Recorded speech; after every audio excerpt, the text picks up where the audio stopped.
Family violence is one of the hardest things we have to work with here as family lawyers in Texas. And most of the time when we're dealing with family violence, it's in a divorce context. And it can have a lot of long range, down the road consequences in the divorce proceedings, which I can talk about a little bit later. But it's easy to get into a family violence situation, and it's a lot easier than most people think. Um, let's talk about what qualifies as family violence in Texas. So first things first, obviously, obvious injuries, right? So if you get hit, punched, slapped, kicked, bit, whatever, and it causes, those obvious injuries, well, family violence, of course, right? When those situations happen, get pictures if you can. If police show up, try to get them to get pictures.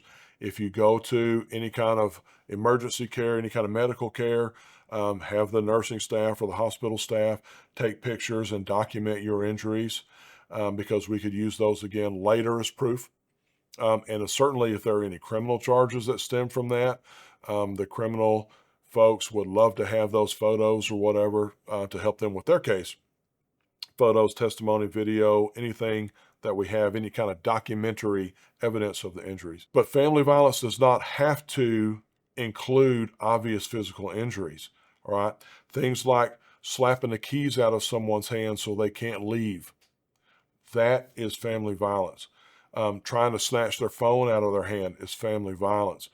Blocking the door so they can't leave, whether they're in a bedroom and you're having an altercation and they stand in the door so you can't leave the room, that's family violence in Texas. Likewise, standing in the door so they can't get out of the house or the apartment. There's even a case out there that I'm familiar with where the abuser unplugged the garage door opener so the victim could not get in her car and leave the house. Family violence. So family violence is the obvious things that we think of, but it's also much, much smaller things. And all of that, if you are a victim of those things, you need to let your lawyer know when you're talking about a divorce. Okay. Now, family violence in Texas, there's a couple of ways we would address it. So obviously in our business, one of the questions we're going to ask when you very first call is, are you safe? Are the children safe? Because we want to know if you're in a crisis right this second in a violent situation so that we can get you in right away. But it also affects how things figure out long term. If the family court determines that family violence has occurred by one of the spouses, one of the parents, that parent can't be a managing conservator of the children. So that changes the long-term rights and duties of the parents because of a family violence case that may have happened before the divorce was ever filed. We also might address a family violence situation with a protective order. We may file a divorce and we file a protective order at the same time, and we pursue both.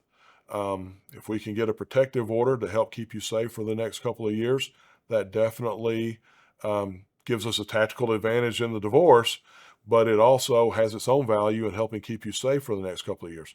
So there's different ways that we would treat family violence in a divorce scenario. But we also, we know that people often will make false allegations of family violence in order to gain that tactical advantage in a divorce scenario. So we don't want our clients to do that. We never advise a client to make a false allegation about the other spouse or parent. That could ruin their career, that could get them in jail, that could cost them lots and lots of money and legal fees on the criminal defense side. We're never going to recommend our clients file any kind of false report or claim family violence that has not happened.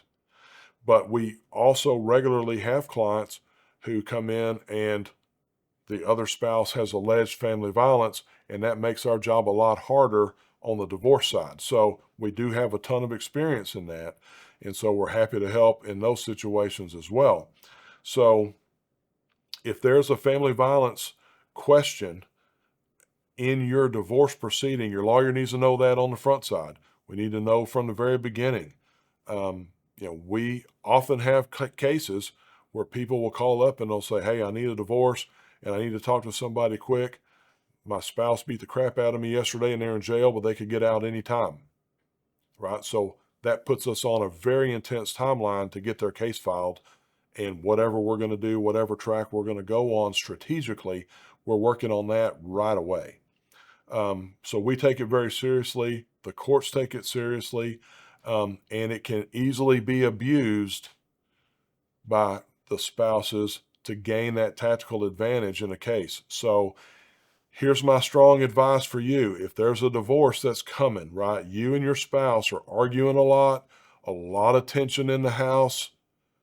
There's a lot of fighting, there's a lot of arguing, and you are afraid for your safety. If you're afraid for your safety, you need to get with a lawyer right away. We need to start building a plan for you to escape that situation. If you are facing a divorce and the other side starts talking about, I want you out of the house, I want you out of the house, when are you leaving, I need you to leave, that is a very good indicator that they may be getting ready to claim that you're committing family violence against them. Because if they are begging you to leave, if they're telling you to leave, if they're screaming at you to leave and you won't leave, as soon as they call the cops and say you pushed them into the wall, the cops will help you leave. And now they win. Okay, so my strong advice is if your spouse starts telling you you need to get out, I want you to leave, when are you going to leave, I need you to leave, you need to start working on an exit strategy. You need to get with us right away so we can start working on a plan to get you out of the house before your spouse calls the cops and tell them you hit them. Okay, so that's where we're at. I know it sounds terrible. I know it sounds really cynical. I'm just telling you, I've got a bunch of experience working these kinds of cases and I can see it coming a mile away. So if that's your situation, or if you're currently being abused, you're fearful for your own safety or the safety of the children, you need to call us right away, and we'll be happy to get you in and talk you through it.